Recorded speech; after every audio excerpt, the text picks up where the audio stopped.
Hello class 12th। बेटा last time हमने कुछ क्वेश्चन को डिस्कस किया था और जो लास्ट क्वेश्चन हमने डिस्कस किया था उसमें हमने कुछ मिस्टेक कर दी डायरेक्शन वाइज। उसको एक बार फिर से देखना पड़ेगा हमें, ठीक है। इसको समझने से पहले बेटा एक बार हम इस पर्टिकुलर थ्योरी कॉन्सेप्ट को दोबारा देखते हैं। आपके पास एक रिंग दे रखी है जिसकी रेडियस ए है और उसमें से करंट एंटी क्लॉकवाइज घूम रहा है जब मैं इस तरफ से देख रहा हूँ, ठीक है। और आपको आर डिस्टेंस दूरी पर इस रिंग की वजह से क्या बताना है, मैग्नेटिक फील्ड। तो आप क्या करते थे, आप एक छोटा सा एलिमेंट लेते थे dl जो आपका x दूरी पर था पॉइंट P से। आप dl की वजह से यहाँ पर मैग्नेटिक फील्ड निकाल लेते थे और फिर उसको क्या कर देते थे, इंटीग्रेट। तो dl की वजह से कितना मैग्नेटिक फील्ड आएगा और उसकी कितनी डायरेक्शन होगी वो देखते हैं। मैग्नेटिक फील्ड तो आपको पता है कितना आएगा, आपका Biot Savart law μ0/4 pi I dl cross r by R cube. यहाँ पर r का काम ये x कर रहा है। क्लियर हो रही है बात आपको। अब डायरेक्शन देख लेते हैं इस पर्टिकुलर एलिमेंट की वजह से यहाँ पर कितनी होगी मैग्नेटिक फील्ड की। देखिए करंट ऐसे जा रहा है तो इस पर्टिकुलर पॉइंट से आइडियल वेक्टर आगे की तरफ होगा क्योंकि करंट आपकी तरफ आ रहा है। तो this will be ideal vector and this will be r, है ना। समझ रहे हो बात। तो अब आपको राइट हैंड थंब रूल लगाना है जो कि क्या कहता है, इस वेक्टर से आपको आइडियल वेक्टर से r की तरफ क्रॉस करना है। तो अंगूठा आपको किसकी डायरेक्शन देगा, b की डायरेक्शन देगा। तो मैंने b की डायरेक्शन बेटा वहां पर दिखा दी है। क्लियर है। अब क्या होगा, आपको इसी तरीके से नीचे से एक एलिमेंट लेना है। इसकी वजह से मैग्नेटिक फील्ड की डायरेक्शन ऐसे आएगी बेटा। जब आप इनको रिजोल्व करते थे ये कंपोनेंट और ये कंपोनेंट तो कैंसिल आउट हो जाता था, सिर्फ ये कंपोनेंट बचता था। कुल मिलाकर अगर आप यहाँ पर देखें तो इफेक्टिव मैग्नेटिक फील्ड किसी भी एक एलिमेंट की वजह से कितना आया, dB साइन थीटा।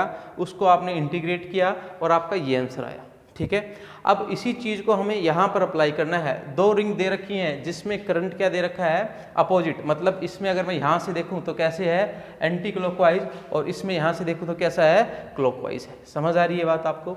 अगर आप यहाँ पर खड़े होकर देखें तो इस रिंग में दिखेगा आपको कैसे, एंटी क्लॉकवाइज, और यहाँ से देखेंगे तो दिखेगा क्लॉकवाइज। अब आपको इन दोनों रिंग की वजह से पॉइंट O पर क्या बताना है, मैग्नेटिक फील्ड बताना है। चलिए इसकी तो डायरेक्शन आपको पता है। देखिए एक छोटा सा एलिमेंट लीजिए वैसे ही, और ये आपका क्या हो जाएगा, वेक्टर r, ये वाला, ठीक है। तो आइडियल क्रॉस r करेंगे आप, देखिए तो मैग्नेटिक फील्ड कैसे आएगा बेटा, ऐसे आएगा। इस एलिमेंट की वजह से बेटा आपका मैग्नेटिक फील्ड इस पॉइंट पर कितना है, dB, और उसका इफेक्टिव सिर्फ और सिर्फ कितना होगा आपका, dB साइन थीटा, जैसे कि हमने यहाँ पर किया था, ठीक है। अब इस रिंग की वजह से देखते हैं, इस रिंग का जो आइडियल वेक्टर होगा इस पॉइंट पर अंदर की तरफ होगा, ठीक है। और ये आपकी क्या रही, पर्टिकुलर डिस्टेंस रही। आइडियल अंदर की तरफ है और ये आपका क्या हो गया, r हो गया। समझ रहे हो बात आप। तो अब आपको करना क्या है बेटा, आइडियल क्रॉस r करना है। आइडियल जो कि अंदर की तरफ है और क्रॉस r करना है। तो डायरेक्शन आपकी कुछ इस तरीके से आएगी बेटा, जो कि गलती से मैंने कल इसी के अलोंग बता दी थी, इस dB के अलोंग। तो इस एलिमेंट की dB इस तरफ आएगी और इसकी इस तरफ आएगी, सच डैट इसका इफेक्टिव dB साइन थीटा ये होगा, और दोनों एक दूसरे को क्या कर देंगे, कैंसिल आउट। तो net magnetic field at the O कितना होगा, 0 होगा। समझ आई बात। अगर बेटा मैं करंट को दोनों में कैसे मानूं, एंटी क्लॉकवाइज अगर मैं यहाँ से देखूं तो आपका अब जो मैग्नेटिक फील्ड होगा उसको देखते हैं, ठीक है। आइडियल वेक्टर ऐसा, और ये आपकी क्या हो गई है, dr वेक्टर।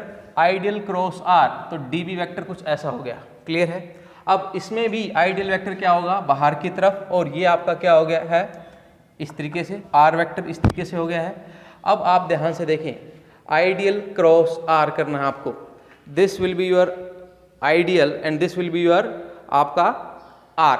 तो आइडियल क्रॉस अगर आप r करेंगे, ध्यान से देखें तो ये कुछ ऐसा आएगा, ठीक है।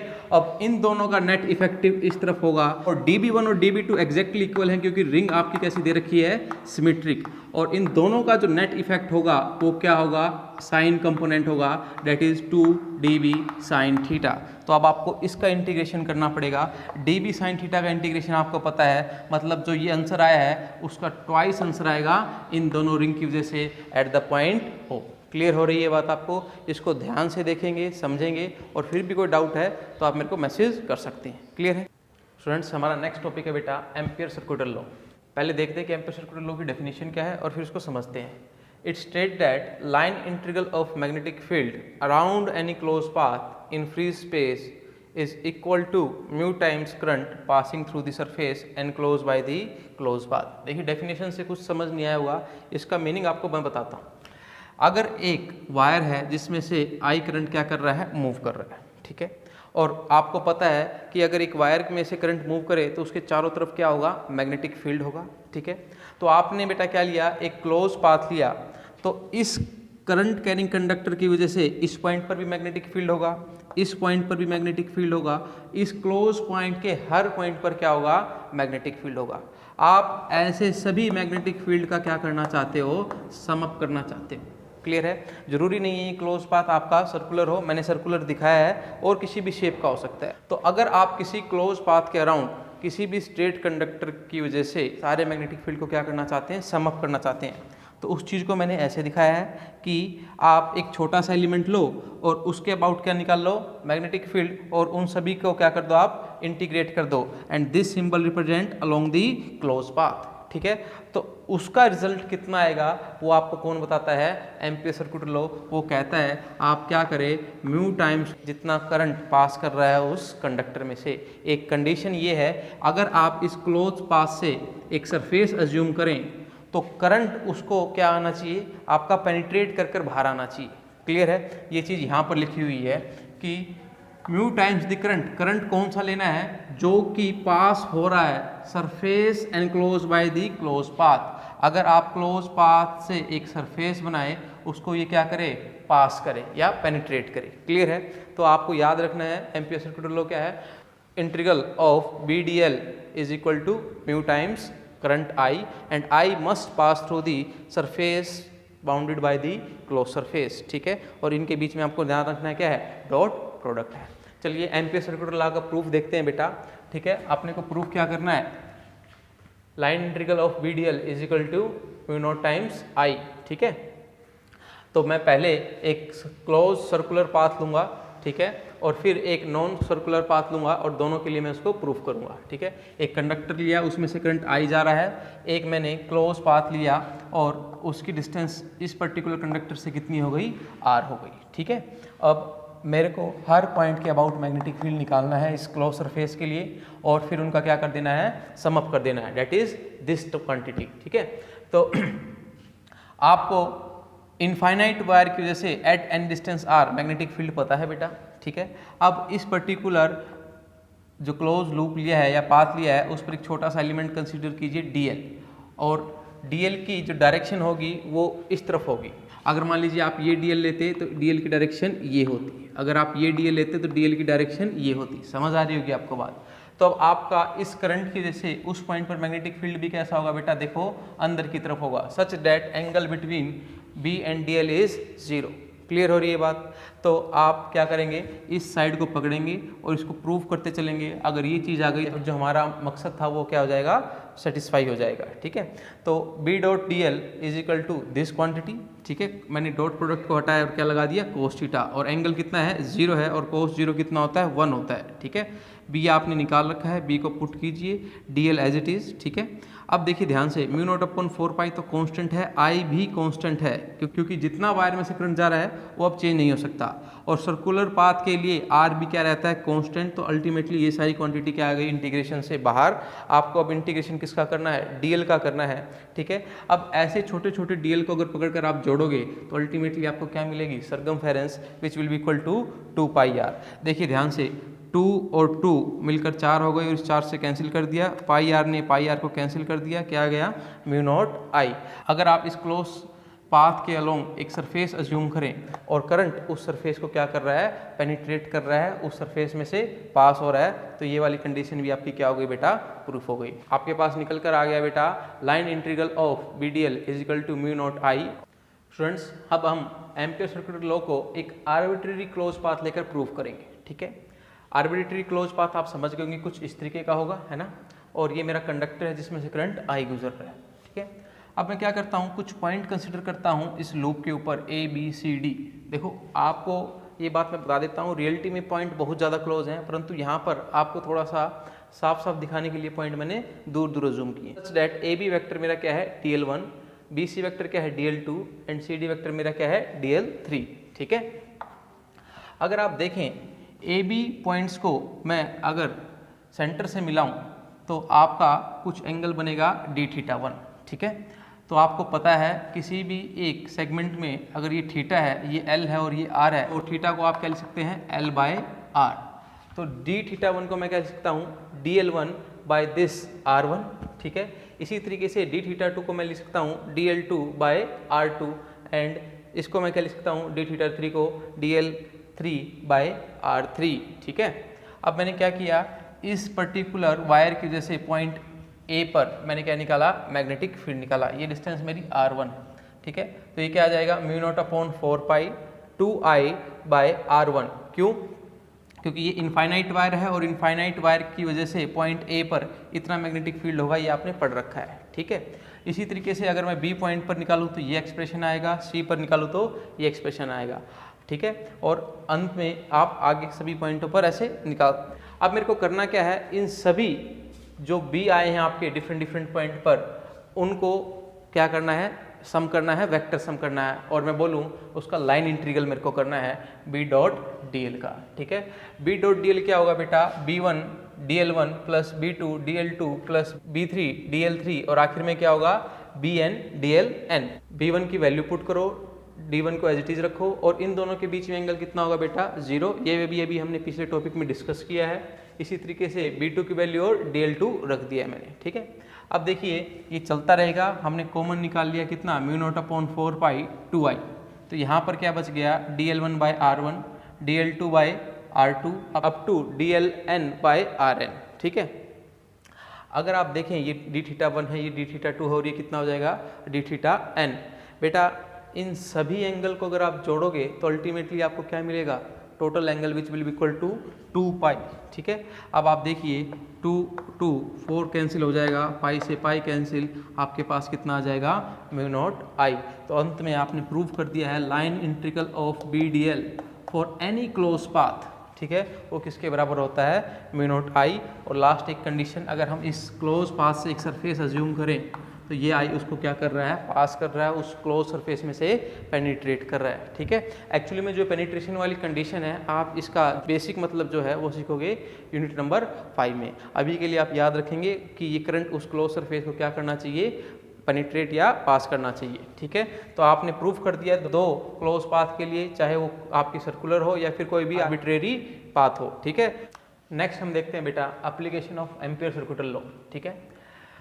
Magnetic field due to a straight current carrying conductor, आपको पता है अगर एक इनफाइनाइट वायर है उसकी वजह से मैग्नेटिक फील्ड कितना होता है μ0/4π 2I बाय r। और इसके लिए आपने एक बड़ा सा डेरिवेशन भी किया है, लेकिन मैं आज इसको प्रूव करने वाला हूँ किसकी हेल्प से, आपका एम्पियर सर्कुलर लॉ की हेल्प से। तो फर्स्ट एप्लीकेशन यही है एम्पियर सर्कुलर लॉ की कि आप मैग्नेटिक फील्ड निकाल सकते हैं due to a straight carrying current conductor, ठीक है। तो हम स्टार्ट यहाँ करेंगे और इसको फाइंड आउट करने की कोशिश करेंगे, ठीक है।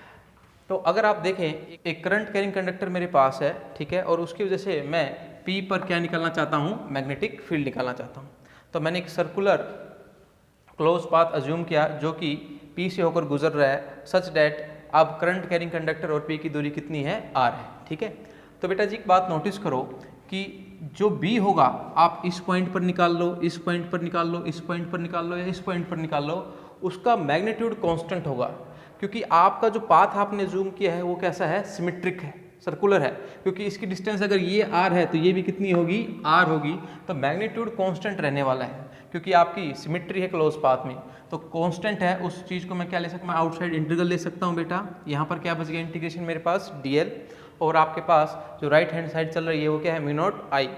अब छोटी छोटी dl को अगर आप कनेक्ट करेंगे तो अल्टीमेटली आपको क्या मिलेगा, circumference that will be equal to 2πr।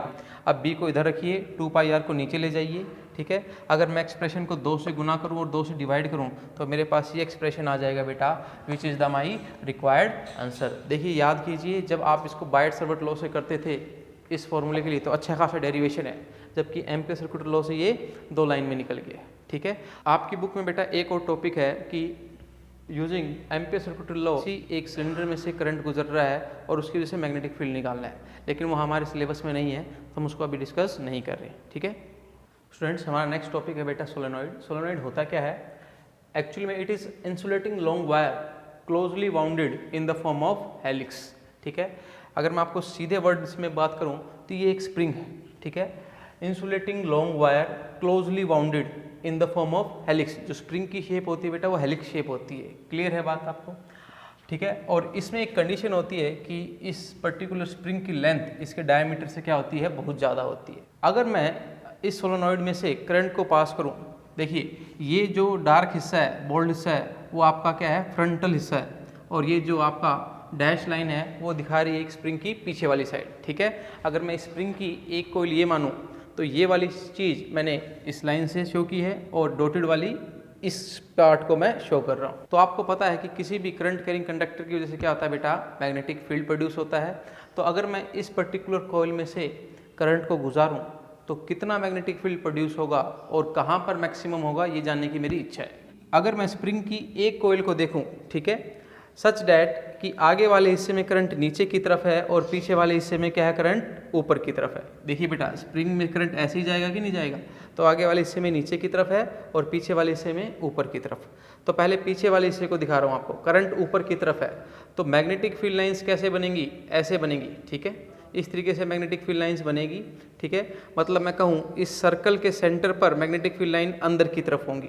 समझ आ रही है बात आपको? ठीक है, अब आगे वाले हिस्से में करंट नीचे की तरफ है तो उसकी वजह से मैग्नेटिक फील्ड लाइंस ऐसे बनेगी। ठीक है, और आपका जो सेंटर पर मैग्नेटिक फील्ड उसकी वजह से भी क्या होगी, अंदर की तरफ होगी। ठीक है, तो देखिए मैंने कोशिश की है आगे वाले हिस्से की वजह से मैग्नेटिक फील्ड दिखाने की, सेंटर जो आपका होगा उसमें क्या होगी, वो अंदर की तरफ, और इस पीछे वाले हिस्से की वजह से भी मैग्नेटिक फील्ड लाइंस अंदर की तरफ होगी बेटा, सेंटर पर। तो आप देखें कि सभी पर्टिकुलर रिंग की वजह से मैग्नेटिक फील्ड लाइंस क्या होंगी, अंदर की तरफ होंगी। तो मैक्सिमम फील्ड लाइंस कहाँ पर होती है बेटा, सेंटर पर होती हैं इन ए सोलेनॉइड। ठीक है, अब आप एक बात और देखें ध्यान से, ये कंडीशन क्यों ली गई कि आपका L is greater than D है। देखिए करंट अगर ऐसे है, यहाँ पर एक पॉइंट मानो, तो ये वाली चीज़ उसको मेरी तरफ धकेल रही है और ये वाली चीज़ उसको आपकी तरफ धकेल रही है, सच डैट अगर ये बहुत छोटा होगा तो मैग्नेटिक फील्ड दोनों का नियर बाय होगा और इक्वल एंड अपोजिट होगा और वो क्या कर देंगे, कैंसिल आउट कर देंगे। तो ऐसा बोला जाता है कि जो सारा मैग्नेटिक फील्ड होता है वो आपका क्या करता है, इनसाइड द सोलेनॉइड लाई करता है, आउटसाइड मैग्नेटिक फील्ड कितना होता है, 0 होता है। अगर आप यहाँ पर पॉइंट मानते हैं, ठीक है, तो ये वाला करंट आपको इस तरफ मैग्नेटिक फील्ड देगा और जबकि ये वाला क्या करेगा, आपकी तरफ देगा, और नेट मैग्नेटिक फील्ड क्या हो जाएगा, आउटसाइड 0 हो जाएगा। ये तभी पॉसिबल है जब आपकी जो ये डिस्टेंस है कम हो। ठीक है, ये डिस्टेंस कम होगी तो इसके वाला मैग्नेटिक फील्ड और इसके वाला मैग्नेटिक फील्ड क्या होगा, नियरली सेम होगा। ठीक है, परंतु अपोजिट होगा और वे एक दूसरे को क्या कर देंगे, कैंसिल आउट कर देंगे। ठीक है, चलिए अब हम इंटरेस्टेड है बेटा, किसी भी सोलेनॉइड के अगर इनसाइड को एक पॉइंट लिया जाए तो उस पर कितना मैग्नेटिक फील्ड होगा, दैट इज D। ठीक है, तो इसको प्रूफ करने के लिए मैं एम्पियर सर्कुलर लॉ की हेल्प लूँगा, और एम्पियर सर्कुलर लॉ में आपको एक क्लोज पाथ चाहिए होता है। तो मैंने क्लोज पाथ एज्यूम किया है ABCD, जिसकी लेंथ कितनी है, L है। ठीक है, तो B ड्यू टू सोलेनॉइड कितना आएगा एट द इनसाइड पॉइंट, मैंने एम्पियर सर्कुलर लॉ लगाया, BDL for the close path ABCD is equal to क्या देगा मेरे को, μ0I। ठीक है, I करंट फ्लो कर रहा है किस में से, आपका सोलेनॉइड में से। अब बेटा मैं ABCD जो पाथ है उसको 4 पार्ट में तोड़ सकता हूँ, along AB, along BC, along CD and along DA। ठीक है, और इज इक्वल टू μ0I। देखिए BC की वजह से BDL 0 होगा, क्यों होगा, आप देखिए B की डायरेक्शन ये है और DL की डायरेक्शन ये है, एंगल क्या हो गया 90 और cos 90 कितना होता है, 0। ठीक है, अब CD की वजह से भी आपका क्या होगा, 0 होगा ये टर्म, क्यों होगा, क्योंकि B आउटसाइड लाई ही नहीं करता, ये मैं भी अभी डिस्कस कर चुका हूँ। B आउटसाइड कब नहीं लाई करेगा, जब आपकी लेंथ आपके डायमीटर से क्या होगी, अधिक होगी। और DA की वजह से भी एंगल 90 बनता है, फिर से आपका क्या हो गया, ये पोर्शन 0 हो गया। अल्टीमेटली आपके पास बचा अलोंग AB आपको BDL निकालना है और वो किसके बराबर रखना है, μ0I के। B और DL की डायरेक्शन सेम होगी, एंगल 0 हो गया, तो आपका बेटा ये BDL आ जाएगा, और L को अगर आप इंटीग्रेट करेंगे तो अल्टीमेटली ये आपकी लेंथ आ जाएगी। तो आपका क्या आ गया बेटा, BL is equal to μ0I। ठीक है, ये I क्या होता था बेटा, कितना करंट पास कर रहा है। देखिए अगर इस कॉइल से I करंट पास कर रहा है तो इस कॉइल से भी I करंट पास कर रहा होगा एट द सेम टाइम, तो आप यहाँ पर करंट, आप टोटल करंट लेंगे, समझ रहे हो बात। स्मॉल n मैंने एक क्वांटिटी डिफाइन की है, वो क्या है, number of turns per unit length, मतलब पूरे सोलेनोइड में कितनी टर्न्स है और divided by unit length, per unit length है तो इस लेंथ में कितनी नंबर ऑफ टर्न्स हो जाएंगी, NL, और इतनी टर्न्स में से हर एक में करंट क्या गुजर रहा होगा, I, तो टोटल करंट इन रेक्टेंगल कितना हो गया, NLI, ठीक है। तो आपको I की जगह अल्टीमेटली क्या पुट करना है, NLI, ठीक है। L से L कैंसिल हो जाएगा और B आपका कितना आ जाएगा, म्यू नॉट NI।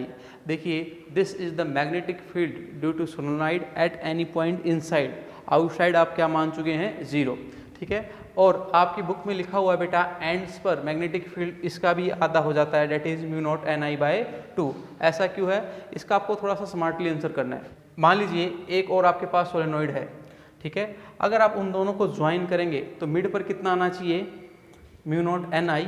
अगर यहाँ पर हाफ होगा और इसके एंड पर हाफ होगा तभी तो ज्वाइन करने पर बेटा मिड पर कितना आएगा, म्यू नॉट NI। एक लास्ट टॉपिक और है आपका, डेट इज टोरॉइड्स, वो बिल्कुल सेम है। अगर मैं स्प्रिंग को एक सर्कल के रूप में ले आऊँ तो उस पर्टिकुलर फॉर्म को क्या बोलते हैं बेटा, टोरॉइड्स। टोरॉइड्स का भी फॉर्मूला सेम होता है, आप इसको ट्राई करेंगे, भी अगर कोई दिक्कत है नेक्स्ट टाइम उसको कंसिडर करेंगे। Thank you.